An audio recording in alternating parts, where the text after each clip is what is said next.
business, I'll grant you that. She wasn't just whistling with her hands in her pockets on the street doing nothing. It's going to be hard to say because we don't have necessarily full context either. Like, was she engaged in fighting people or throwing rocks before and then went over to keep going? Or did she sort of wander over and get pushy because somebody else was getting beaten, in which case, did she deserve to get, totally knocked out? Probably not, and was just sort of there. But, I mean, when Antifa shows up and starts a riot, what the hell do they think is going to happen? I know. It's to take a little bit of responsibility. These are the people that will pelt the police with rocks, too. And then they act like, where are the cops to defend us against these evil, Trump Nazis or something like that? It's nuts. The reason I didn't like the Spencer punching is because I don't like the precedent of violence as a justifiable reaction to a political idea, regardless of how much you disagree with the political idea. And to your point that you're describing, again, without full context, it's hard to say that, she was punched because of her political worldview. I don't think she was punched just for being a communist or just for being anti-fascist. I'm guessing there's more to the story. I might be wrong, but generally... Nathan commented on this at all? Does anybody know? I don't know.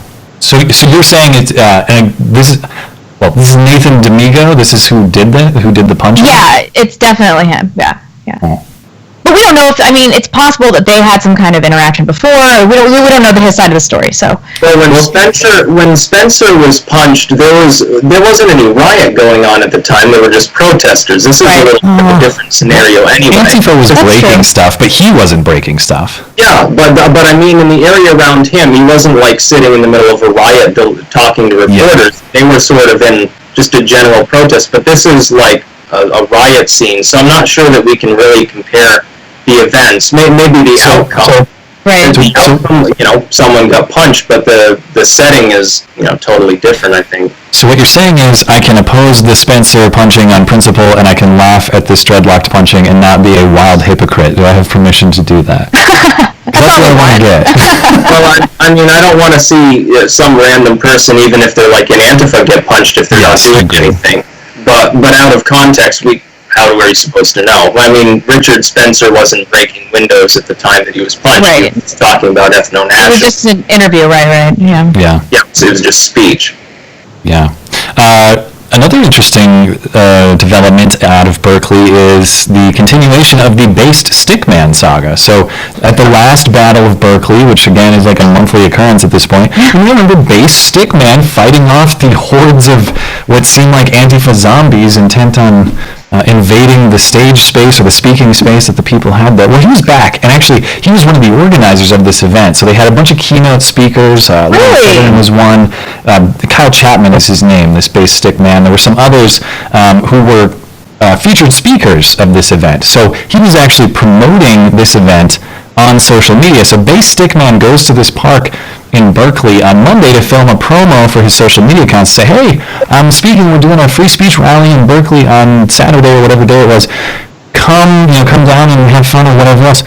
Just doing that, he was harassed by people, and you can debate to what extent they invited violence in this clip, but he was arrested. Based Stickman was arrested as well as the aggressors. This was on Monday, and then I saw.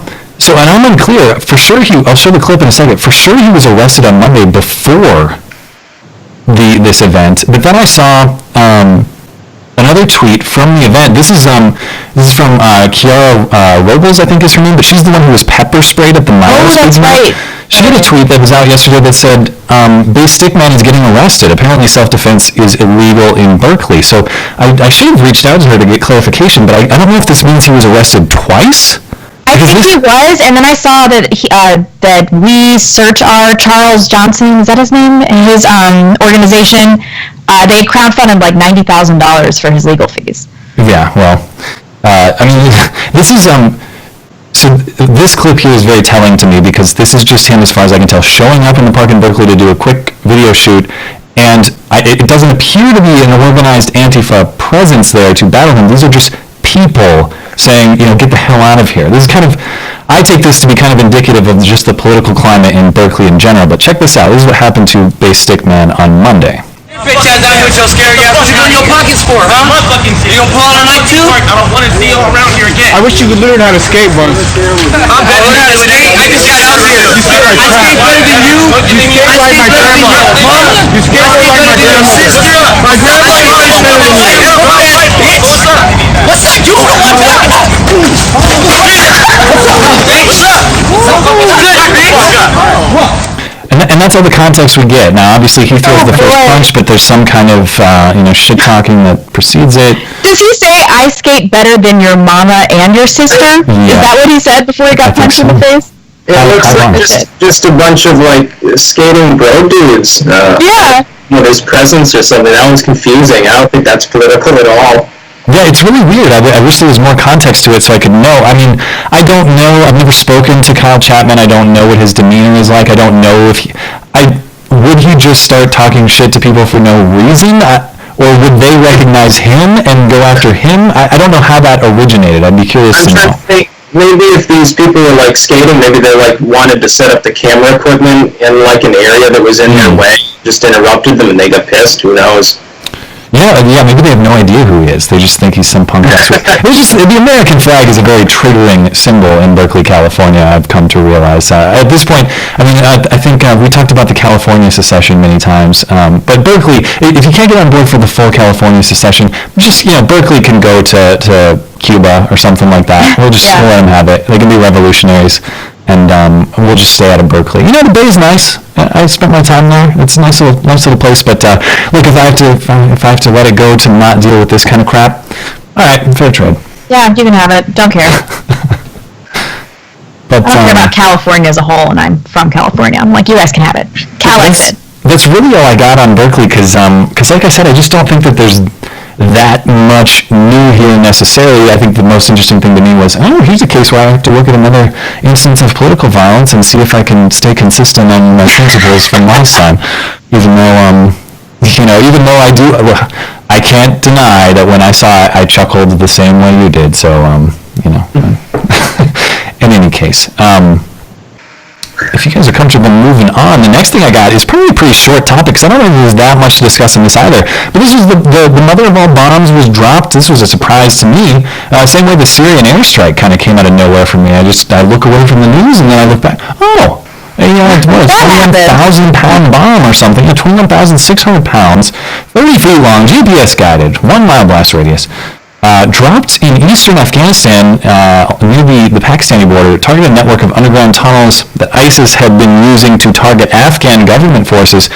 The number as of yesterday, according to an Afghan official, had jumped to 94 ISIS fighters killed, including 4 commanders. And U.S. intelligence and U.S. officials and Afghan officials, again, this is as of last night, so it's possible that it's updated, but as of last night when I looked, they said no civilian casualties. So the idea here was ISIS came in, pushed any civilians who were there out, and built this tunnel system that they had, and basically, nice clean strike is what it looks like. So I think there's footage of the actual strike itself. We can check that out. It's overhead footage from the sky, this military footage. So it's somewhere in this valley here. You can see it drop in, and you get a nice big explosion. It's you can't really see any of the details there. So it might not be as satisfying as you like, but that's why the internet always comes up with a solution for things like this. So someone did the courtesy of uploading a MOAB test drop to YouTube with an appropriate soundtrack for all of us to enjoy. So if that didn't entertain you, this is courtesy of YouTube. Much more enjoyable MOAB demonstration.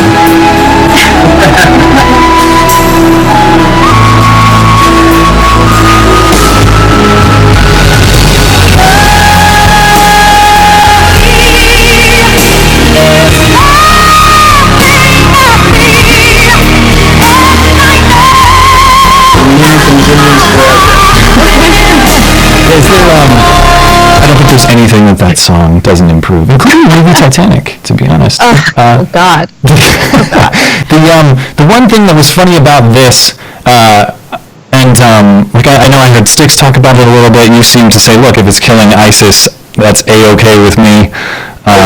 Blonde and I haven't talked about it, but to me, if it's true that this was as precise and if it killed almost 100 ISIS guys and nobody else, hard to oppose it, but there's been a lot of kind of fringe voices that are upset about this still for some reason. I don't need to go through a lot of them, but the one tweet that was like my favorite tweet of the week from this higher education consultant in London. It's grotesque to call a killing device the, quote, mother of all bombs. The MOAB is the epitome of lethal patriarchy. Epitome. Oh, what? I thought... Oh, is the epitome a word, or am I fake musing? No, you're fake musing. I've heard it pronounced epitome. Nope. Now we're going to settle this on the spot. All right, I'm right. But You're right. It's epitome. Yeah, I'm usually good with words, but, sometimes I get them wrong. Thank you for... Sketch a few deep, just so our... Yeah, well, I had to get... as I was saying, so Big Sky, the local ski resort, closed today. So it's always a big party. It's day drunkenness, and I'm not going to blame that on... No, I'm not going to make excuses. Rules are rules. You are fake news. Very fake news. Okay, now that we're all squared away, settled. Epitome. Now people are going to be in my mentions, ripping me and giving me crap. God damn it. I didn't It need will this. be anyway, you know it. Epitome. The epitome of lethal patriarchy? Yes. No, I can't even make fun of this guy because I mispronounced his own stupid word. But here's where I was going with it. I just love that of this attitude, this academic attitude, because I don't even know what that means. The epitome of lethal patriarchy. Oh, how disgusting! That's the epitome. Probably because the device is, I don't know, phallic or something. Maybe that hadn't occurred to me. Yeah, but that would make like a sword would be like, oh, that's a more minor patriarchal symbol that kills things and stuff. Ah, do you think that's what he meant? Yeah, I think he's making a dick reference with that one. Well, and I was really bummed to see Probably we're obsessed with the topic. I always love when these kind of, these tweets go out and everyone kind of piles on, and I get a kick out of that, and just like enjoying the pile on. And so I asked this guy, I was like, look, he was tweet bragging about how big his blacklist is getting. So I asked him, hey, I laughed at your tweet, I thought it was dumb. May I please have my courtesy block? Thank you, sir, in advance. Never blocked me. Oh. He didn't give me the satisfaction. You just weren't mean enough. Yeah. So my only question about this is why were they reporting that there was 30 fatalities for like way longer than they should have been? Yeah, you're right. So this dropped. Maybe they the ones on the surface. What's Yeah. 6? Maybe they were the ones on the surface, and now they've said, oh, but there were other known operatives were inside, and they've been like buried alive or something. Ooh. Yeah. I hope so. Yeah, in any case, it's hard for me to say anything other than like, cool. If you have something that clean and we're getting rid of a lot of the stuff I've heard from the left, from the fringe left, not even the left, the fringe left has been like, oh, well, they're so poor there, they have no choice but to join ISIS, so it's whatever. Like we make them poor by bombing them, so they have no choice but to join ISIS or whatever. Keep in mind, if you believe the local Afghans there, it is not as though the local Afghans were like, hey, this sucks, I'm going to join ISIS. Maybe some of them did, but the testimony was they came in and pushed people out. People were displaced by this ISIS entry into this area, so it's not even as simple as everyone in this area of Afghanistan just going, screw it. I'm going to be ISIS now. I ain't got nothing else going for me. It's even worse when people are conflating this to what happened in Syria, like your opinion has to be the same on both, because they're two totally different things. Yeah. Some people jumped down my throat when I said, I have no problem with this. They're like, oh, that means you excuse the U.S. action in Syria and all this. It's like... Why? Yeah, that's a state actor. I don't have a problem with Assad because he's the lesser of two evils, specifically because he's fighting the same group we just bombed. We should be helping them bomb them more. I would think that'd be a better world to live in. Yeah, I guess. You're always a hypocrite on something. There's pretty much no way out of it. We're always going to be hypocritical on a million different things. But I guess I hadn't even considered these... I hadn't considered these together, really. Just because, as you're describing, like we are in... Fighting against ISIS, I guess, should not come as a surprise. Whereas for a lot of people, Syria was a surprise, too. It sort of... You didn't really expect that to happen. Trump had been actively opposed to this Syrian intervention for a long time. At least to Trump's point, there was never Trump has always been saying we're gonna bomb the hell out of ISIS. We're gonna kick ISIS's ass. I have a plan to knock ISIS off the face of the earth. All this, all this elevated language on ISIS. So I don't know. I mean, even just I think that was one thing that was frustrating for a lot of people on Syria was it felt like a betrayal of what Trump had campaigned on and what he had said regarding foreign intervention. And this was an example where it was like, yeah, okay. And it was hypocritical because of the 2013 tweets about Syria. Yeah. And his stated, objectives regarding Syria. Everybody felt betrayed, I think. Yeah, well, lucky for everyone, it basically didn't do anything. And I think, like we were talking about, it's basically like... By design, though. I think I've heard Styx say similar things too. It's, just kind of like a big military muscle flexing to be like, hey, look how cool and powerful we are. And to a certain extent, the MOAB might be that too, although certainly the MOAB appears to have been had a stronger effect than the Syria strike. And it's a lot cheaper. These were already built. We might as well use them before they're no longer useful. Oh, they're just collecting dust, are they? They ever go three in problem at the same time, possible. You ever get like a garage sale deal on a MOAB? They ever try to clear out their stock? I don't know. Anyway, if you guys are comfortable moving on. We haven't talked about this. Everybody's talked about this. I was tempted to hop in this week and do a video on it, but it was just one of those where it was like, oh, God, I don't know if I can come up with an original opinion. It's been saturated. Everybody made a video on it for sure. I couldn't believe how much when I first saw it breaking, I was like, Like I didn't dig into it because at first I thought, well, this guy probably did something awful to get dragged off a plane. He probably was being a jackass and got dragged off a plane. That's sort of what I thought. And then as you look into it, that's not exactly what happened. But to give the context, if you haven't heard, which pretty much everyone has, but United Airlines overbooks this flight from Chicago to Louisville, I believe, or somewhere in Kentucky. And they need 4 of their workers to fly on this flight. And they've booked it to capacity. They have to fill it with these workers, so 4 people got to go. Normally the airlines say, hey, we'll cut you a sweet deal if you take a later flight. We'll give you a voucher for airfare later, or we'll give you X, Y, or Z. Well, nobody took those. Or at least not enough people took those. So then they chose people who had to get kicked off the plane. My understanding is by lot, correctly. We're going to draw names. That's pretty much what happened. Right. And one of the names, at least the most well-known name, is this Dr. David Dow, who is a 69-year-old trying to fly back home to Kentucky. And there are a few things in this conflict that I think are key. So he refuses to come off the plane, and he's forcibly removed. But it wasn't United who forcibly removed him. It's this Chicago Aviation Police who were put to the task by United. So he gets drug off the plane. We'll check out the footage that everyone has seen, most people have seen momentarily. Apparently suffered a broken nose, had a concussion, lost 2 teeth, and has some kind of sinus problem that will require surgery to fix.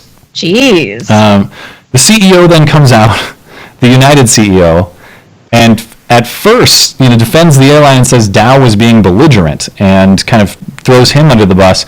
Took a lot of heat for that. I forget how much the value of the company dropped or how much their stock dropped. It was massive. We're talking like hundreds of millions of dollars in lost value because of this weird, bizarre incident. So he kind of had to backtrack on that a little bit. He later apologized. They refunded every passenger. They say they're going to change the policy. What I love about this too, the last little detail is, so Dr. Dow is Vietnamese, and he fled Vietnam in the 70s. So at some point, either during or immediately after the conflict in Vietnam, he flees, and I guess he came to America at that time. But he said about this was, quote, more horrifying and terrible than Vietnam. Which, come on, dude. I mean, I think there are a lot of different ways to take a look at this. We'll look at the footage, but I don't know, watch this, more horrifying and terrible than Vietnam. Okay. Let's check out the footage here. So this is what happened to Dr. Dow. Hey,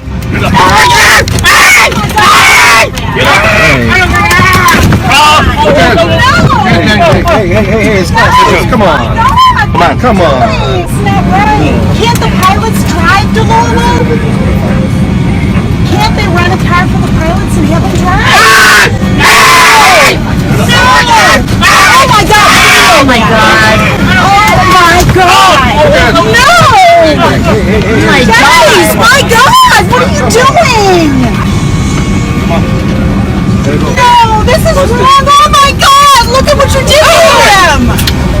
Oh my. Now, I can't tell if he's like knocked out or if he's just doing the child thing of like, I'm gonna. He's doing dead body weight. Yeah, I'm gonna make you do the maximum amount of work to get me out of here. The weird thing is he came back on the plane, so check this footage out. Comes back on the plane, and his whole reasoning was, I need to get back home to treat patients in the morning. That's why he didn't want to leave the flight. He comes back on all bloody and he's saying, I have to go home, and he's kind of in this weird trance-like state, and he says he has no memory of doing this, which I guess would be indicative of like, I don't know, some type of brain injury perhaps. I'm not a doctor on these things, but this behavior of his right here is certainly strange, whatever's going on. Go home. I have to go home. I have to go home. I have to go home. I have to go home. I have to go home. Just kill me. Just kill me. Kill me. Just kill me. I have to go home. Kill me. Just kill me. Just kill me. Just kill me. So I hate to invite speculation about what has happened to them injury-wise or medical condition-wise, but something is very strange, whatever's happening there. Yeah, I don't know. When I watched this footage, I kind of felt like, just get up and get off the plane, dude. Like, I'm sorry, this really sucks. Like, this really sucks, but just do it. God. Yeah. In that second one, if he doesn't have like some sort of trauma to his brain, I guess my guess would be he's setting up for a lawsuit.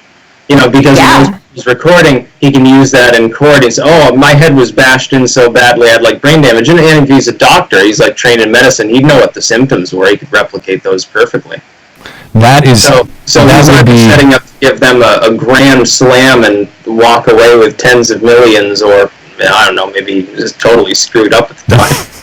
That's some heavy cynicism, but I'm with him. I totally agree. Yeah, normally Blonde fills the cynicism quota on this show, so thank you for helping her out and supplementing that. But I share. I mean, that was my reaction to. Obviously, whatever happened with United, not great. Okay, it's not. You don't want to have this situation happening. A few things are confusing. Like, you're telling me you can't create a deal sweet enough for people to volunteer? Seems to me you up the offer until someone accepts. Like that should be pretty easy to do.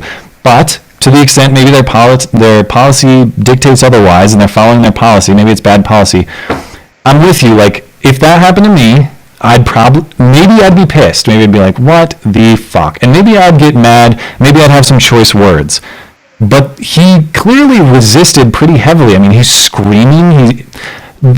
People were pissed at the United Airlines CEO for calling him belligerent. I don't know if belligerent is the right word, but there's an element of resistance there that I don't think is necessary. He got back on the plane all bloody so that people could film him. I know your game, little man. Either that or he's a crazy person. Yeah, maybe I don't know. Maybe he was so severely injured but that's another question too, is how was he like apprehended or subdued? But how did he get like free and come back into the plane? Makes no sense. I don't know. So my conclusion on this is that there really are no good guys. I don't look at this situation and think like, well done to basically anyone involved. Maybe the police were excessive in force, but at the same time, it's like, what are you supposed to do? I mean, the decision is that 4 people are going to have to go. The policy is that we've decided it by lot. You have to go because you've been selected. What are the police supposed to do? Please, Mr. Dow, there's people waiting. The plane's got to go. Other planes have to taxi in. They have to fill up. They have to fly out. You know how the airport is. It's scheduled. There's a lot of stuff going on. You can't just sit there. And that was not their first method for extraction. I mean, that was their last resort, I'm sure. Yeah, but they could have like dragged him out without punching him in the face, and like they can't make the excuse of, oh well, we had to subdue him quick because maybe he'd whip out a knife or something. He's already gone through the checking, like through the security checkpoints. He's obviously not armed. That self-defense argument gets a little weak in that context. Yeah, really. Well, he's going to be totally loaded, so I guess it doesn't matter, does it? Cha-ching. Yeah, I mean, it's fascinating, and in this era, you think about the consequences that one mishap like this in the era of everyone having a camera in their pocket can have for a company like United. Man, if you run any kind of company that's at all similar, maybe not even airlines, but just any situation in which a whole bunch of customers are congregated like this, and if one person is even remotely abused or mistreated, your whole company can get detonated in an instant. So, if you're having some doubts about your customer service policies or any loopholes in there that might come back to bite you, it'd be a good time to sit down and get those sorted out if you're a member of any corporate boards out there that would like to preserve the value of your company. Crazy times.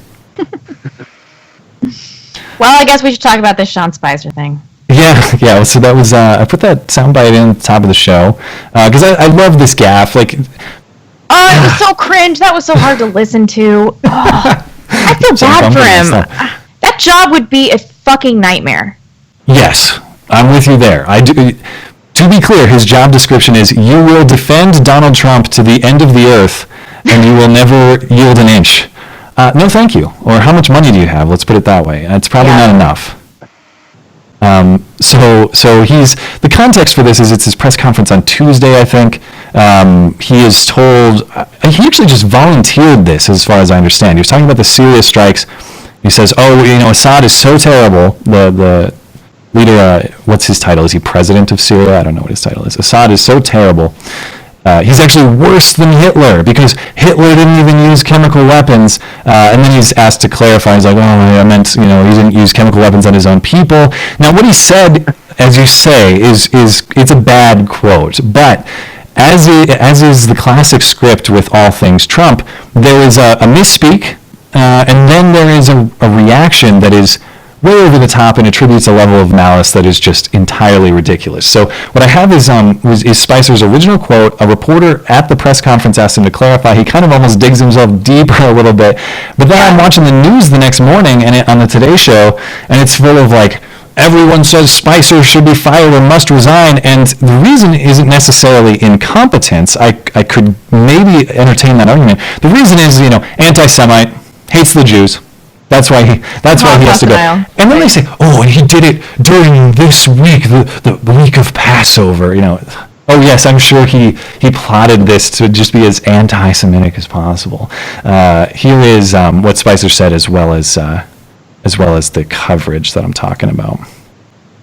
We didn't use chemical weapons in World War II. Someone as despicable as Hitler, who didn't even sink to using chemical weapons. I just want to give you the opportunity to clarify something you said that seems to be gaining some traction right now. Quote, Hitler didn't even sink to the level of using chemical weapons. What did you mean by that? I think when you come to sarin gas, he was not using the gas on his own people the same way that Assad is doing. I mean, there was clearly, I understand your point. Thank you. Thank you. I appreciate that. There was not he brought him into to the Holocaust Center. That was the other thing that people hated, the Holocaust centers. Oh, this is horrible. This is like torture. Well, just wait. We'll have some mild redemption in the form of overreaction. At least. So I'm saying in the way that Assad used them, where he went into towns, dropped them down to innocent into the middle of towns. It was brought to it. So the use of it, I appreciate the clarification there. That was not the intent. Sean Spicer quickly tried to clean up that controversy. It came during the most celebrated holiday on the Jewish calendar, Passover. I'm absolutely sorry, especially during a week like this, to make a comparison that is inappropriate and inexcusable. Still, the backlash was immediate on air. And those comments were insensitive and ignorant without question. And online. Barbara Streisand blasting Spicer for saying Hitler didn't use chemical weapons on his own people. You mean 6 million Jews don't count? Democrat in the House, Nancy Pelosi, calling for Spicer to be fired. Nancy Pelosi says you should be fired. Is your job safe? Well, you know what? I made a mistake. I'm owning up to it, and this is obviously I would expect, or I'd hope that everyone understands that we all make mistakes and ask for forgiveness. Now, what I love the word choice there, insensitive. Like, I'll grant this was dumb, and within the context of a very difficult job is a dumb comment. That's bound to happen eventually. Insensitive, though, you have to attribute like this malicious motive to get Which there. I'm not willing to do, because this was an agreed upon talking point that they had discussed, and I think I heard Mattis perhaps mention something very similar. You're telling me this was planned? They wanted to go out and say this? I think that they had discussed it. I mean, two people within the administration had mentioned it, and so I'm not entirely sure that this was something that was just off the cuff for him. Mattis which said it somehow too, makes it worse. Who was the other? I think it was Mattis. I might be wrong about that. The thing is, though, nothing about this is surprising. Spicer made a mistake, which he always does. He looked nervous, the media jumped down his throat, and then people with a political interest in kind of what he was saying decided to use it as political leverage, like, the Southern Poverty Law Center and the ADL and groups like that. But they always do that. All he would have had to have done is say, oh, this year the White House is spending 10% less on, like, the Passover decorations, and they would have called him a Nazi for that, too. Yeah. So, I mean, nobody's going to keep talking about it forever. Trump's not going to fire him. All that'll happen is the media talks about it for a few days, and then they forget it. They've already basically forgotten it. Well, and that's the big joke of all this. They're scalp hunting, basically. Like, do they really care if Sean Spicer goes? Because the person who comes in is going to be a different flavor of the exact same ice cream, basically. You're going to get somebody who's like Spicer, who's going to defend Trump with the exact same tenacity that you're going to hate. You're not going to get any meaningful change. But as we've seen, I think, with some of the chaos that has happened internally in this administration is perhaps due to internal conflict in terms of what's going on with people talk about the rift between, Bannon and Kushner and Ivanka and the gap that exists between them ideologically and so forth. And I think some of that is probably real. However, a lot of this conflict is simply manufactured by political opponents just so they can get that scalp. They want to see, like, the Jeff Sessions recusal, and they want to see the General Flynn resignation, not because they care about any of the issues involved, just because they want to say, ha ha ha, we got those heads on the stick. But Spicer totally capitulated. He talked about this shit all week. He wouldn't shut his mouth. Like, if you do something like this, just, if you have to apologize once and then say nothing, or don't apologize.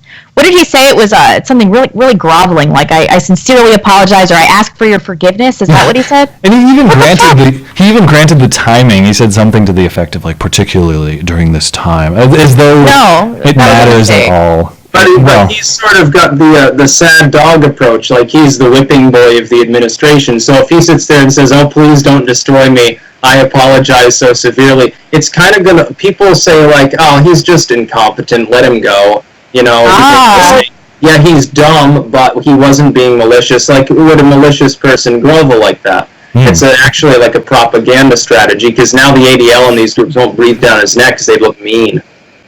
Gosh, man, you got all these, like, ulterior motives sorted out. Yeah, it's Shakespearean. It's the world's a theater. Well, yeah, I suppose so. I think the one thing I worry about is I don't know, in the case of Spicer, I think you might attribute too much, too much competence. How about that? Like, too much foresight, too much planning. I don't know. I mean, I don't necessarily like or dislike Spicer. I just don't think he's... Yeah. But to attribute that level of thoughtfulness to him, I think would be I don't know, because W used to do the I'm dumb but I'm not malicious thing, and it worked for him for 8 years. That's true. I was on my ranch when this happened. Don't blame me. I want to rope cattle. It was Dick Cheney's fault. He's Darth Vader. Well, the other thing I wanted to talk about, you had mentioned before we went live, and this isn't something that, certainly not something I know a lot about, but Blonde knows a little bit about from when she was in Europe. But you were mentioning that this Turkish referendum was this week. So this is, well, if you can explain it, this is a referendum on Erdogan's powers that was controversial previously because the Turks were trying to send people to the Netherlands to campaign for it. The Netherlands said no, and all the Muslims rioted and so forth. Anyway, what's going on with this Turkish referendum? Because that'll add closure to that story, or more detail at least. Well, if you listen to, like, Erdogan's fans, they basically say, oh, this is just turning Turkey into, like, a U.S. system.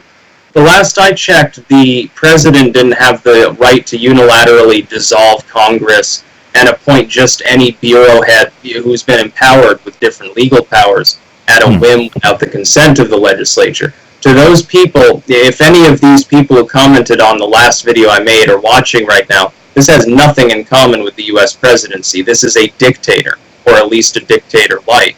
The referendum, it gives him those powers. It gives him virtually unlimited powers, but he was already extremely powerful to begin with. Probably what we saw in this vote, almost certain rigging.